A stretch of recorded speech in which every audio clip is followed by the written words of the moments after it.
We finally got confirmation that Google is actually not banning sideloading, so you may see apps like this harmful app blocked. It says this application is fake and it is potentially stealing your device's data. Originally, they were thinking about banning sideloading as a whole, which means we wouldn't be able to download apps like this. We would continue to get error messages like this, harmful app blocked, but it turns out they're actually going to be allowing us to install APKs. If you're not aware, this device is the Walmart ON 4K Pro. I'll leave the link in the description below if you want to check it out. But right now we're discussing the apps that you can get. All of these apps that are side-loaded onto the 4K ON Pro or just Google TV in general would not be available had Google decided to continue with this plan. So basically they were following in line with Fire TV's footsteps of banning side-loading completely, as we can see what happened with Vega OS.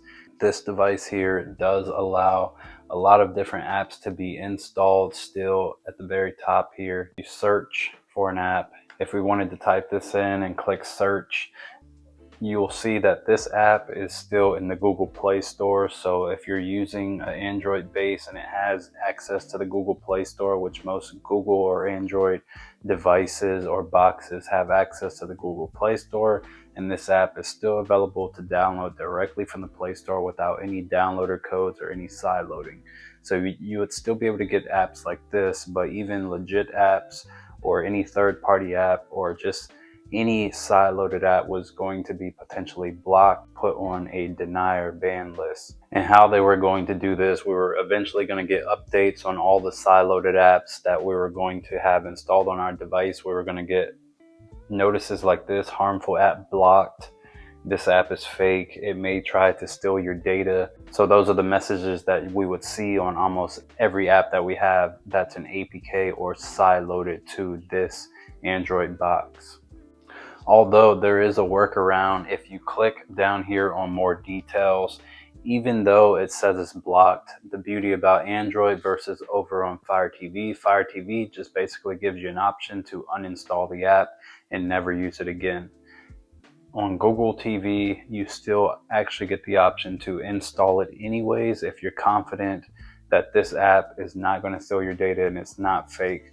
You can still proceed through the install process and install that app if you wanted to. That goes for these apps as well.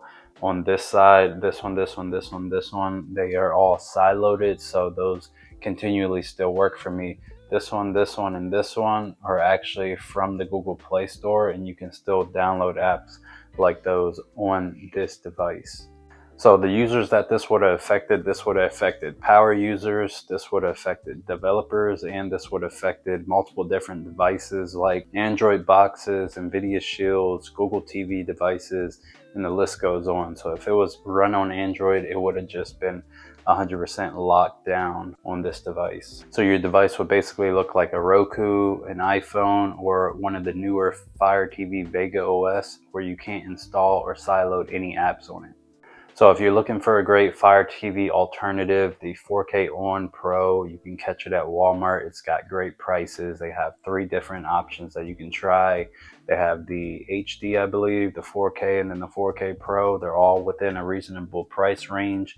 If you're in the UK, this device would be the Thompson. So you want to check out that device.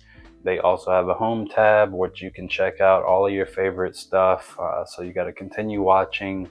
And you have multiple different items that they'll suggest to you on the home tab. But it really gets interesting when you look at the live tab, because on the live section you have all of these different channels that you can check out, 239 channels, and these are all free.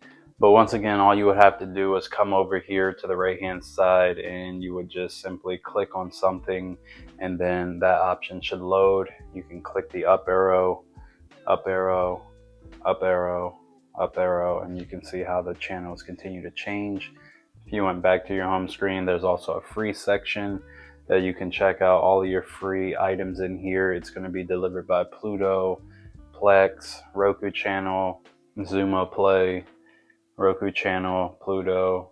So a lot of stuff is going to be Xumo Play, Roku channel. All the free ad-supported channels are going to show in here.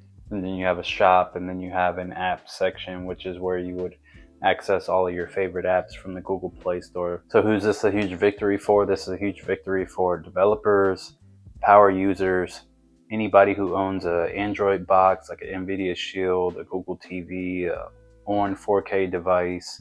Any device running Google TV or Android-based operating systems is potentially going to be saved by Google going ahead and saying that we're going to continue to allow sideloading. And also, in my opinion, I think that Android, if they would have went ahead and removed sideloading completely, you're not just removing just basic apps that you're allowed to pirate content. You're removing useful tools and developer tools and all types of different applications that you can install on these Android devices to make your device and streaming experience a little bit better. So this would have hurt the freedom community as far as the freedom to do anything that you want on your own device if you wanted to. But overall, I'm definitely glad Google decided to go a different route with sideloading. Sideloading is going to continue on this device. As far as for Fire TV users, you want to consider an alternative. This is a great alternative because once again, you can still sideload all of your favorite apps on this device using Downloader or any of the other methods that you can sideload different APKs. So you'll still have access to all your favorite apps. Even when Fire TV clamps down on sideloading, you will still have access on Google TV or Android-based devices. So you let me know what you're going to decide to do. If you're going to jump ship and go to an Android box, or if you're going to stick it out with Fire TV, let me know in the comment section below. But thank you so much for watching this video. Give it a like, comment, subscribe, and I will see you in the next one. Peace.